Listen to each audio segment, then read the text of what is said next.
Full of beans. Everyone thought she was a kitten until the x-rays came back.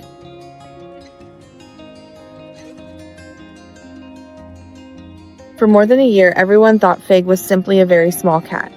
She ate normally, she played, she explored the house, and every morning she made sure nobody forgot about breakfast. There was just one strange thing about her. Fig never really grew up. At a year and a half old, she still looked like a kitten, but at first her family didn't know if there was anything wrong. Maybe she was just going to be small. Then they started wondering why wasn't she getting any bigger. Fig and her brother Dante had originally been found as strays and taken to Cats Protection in the UK. The two were incredibly bonded, so the shelter wanted them to stay together. That's when the family got a call. The shelter explained that Fig still wasn't growing and that they suspected she had feline dwarfism. Then they asked, would you still be interested in adopting Fig and Dante? There wasn't much to think about, of course. That's not your breakfast, is it? Come on. They knew Fig might be different. What they didn't know was how much that difference would eventually affect her. There wasn't much information available about feline dwarfism. It's rare, and even after trying to research it, the family couldn't find many clear answers about what to expect as Fig got older. You gentle? But for a long time, Fig seemed perfectly fine. She was incredibly active and playful. She had no obvious problems. She was just tiny. And then, around February, something changed.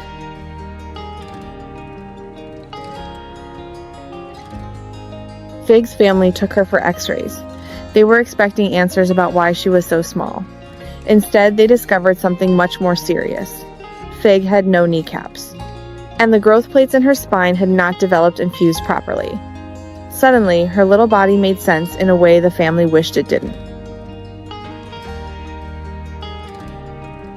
Fig was put on pain medication. She also needed another medication to help with arthritis. She could still walk, but running and jumping like a normal cat were no longer easy for her. So the family changed little things around the house. They put small sets of stairs in places Fig needed to reach. They added ramps to help her get around.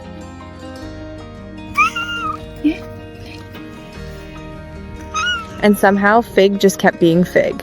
Because if you met her, her health problems probably wouldn't be the first thing you noticed. Her personality would. Fig absolutely loves human contact.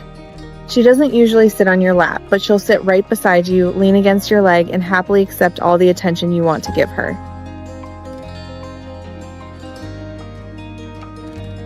And belly rubs, she is completely obsessed with them. Food is another story.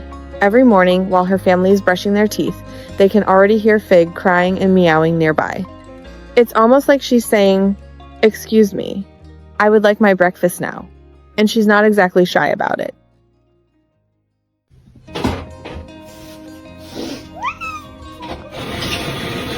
Her little round belly makes her look even more like a kitten, but she's not overweight. That's simply how Fig is. And maybe that's why the hardest part of her story is so difficult for her family to accept. They know feline dwarfism can come with serious health problems. They also know Fig probably isn't going to have a long life.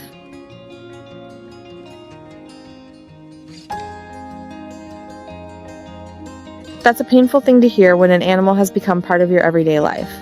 But Fig doesn't know any of that. She doesn't know what her x-rays showed. She doesn't know how long she might have. She knows when it's breakfast time. She knows where the ramps are.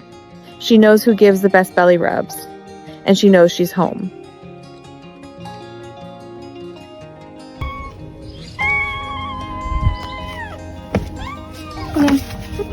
Her family can't make her bigger. They can't give her normal knees. They can't make her run and jump like Dante. But they can make the life she does have as comfortable as possible. They can give her medication when she's hurting, they can change things around the house when she needs help, and they can make sure she never has to face those difficult days alone. Come on, let's go. That's why they call her their little forever kitten. They would never encourage anyone to seek out a dwarf cat on purpose. There are real health problems connected to the condition. But Fig's family also doesn't want her entire life to be reduced to a diagnosis. What do you want to do? Yeah? Okay, play. She's more than her x-rays. She's more than her size. She's the little cat who demands breakfast every morning, the one who leans against your leg, the one who can't get enough belly rubs, and the one who still finds a reason to enjoy an ordinary day. Oh, don't eat it. It's for sniffing. Maybe Fig was never meant to grow into a big cat, but somehow she still grew into something much bigger, a part of the family. Her family may not be able to give her more years, but they can make sure the years she does have are filled with love, comfort, and all the little things that make her happy.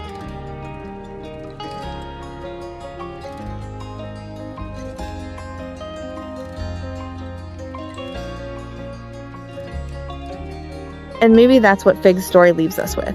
We can't always change what happens to an animal, but we can change how they experience it.